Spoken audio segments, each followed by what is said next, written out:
akucaciswa ngempela ingane kumele sithile nokukhuluma indaba zobukhosi ngoba soba nenkinga lezi ingane ezohamba zodayisa ngezo kuthiwa ubani bani sevumile ekhona bakwaZulu uba ilento soba nabo asinazi structure. We need to put a structure ngoba ne-Royal Council engonyama kwamina ngiyazi. We need to have information ukuthi makusi ne-Royal Council ikhethwa ngobani sikhona isizwe kampande kule Royal Council. Nonke fanele ibe represented kule Royal Council. Ukubalekela izinto ezinjengalezi so there is a structure. Because njengamanje there is no structure. Kuya ukuthi kulanda lona mase nakhona sengena amanzi. Asikwazi ukuphela lo mpilo.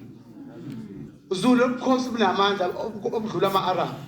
Kumanje izwe lashingane indawo umntwana ushingane isisiko yasika yaba iqindi abasekha komama kwaMpongozi. Anikwazi ngisho ukulekelela, anikwazi ngisho ukuzothola indawo yabantwana kwidolobha lino banodwebo. Sinenkinga siresponder. Abantwana bafuna ukudayisa ngobuzilo ba khuzana izingane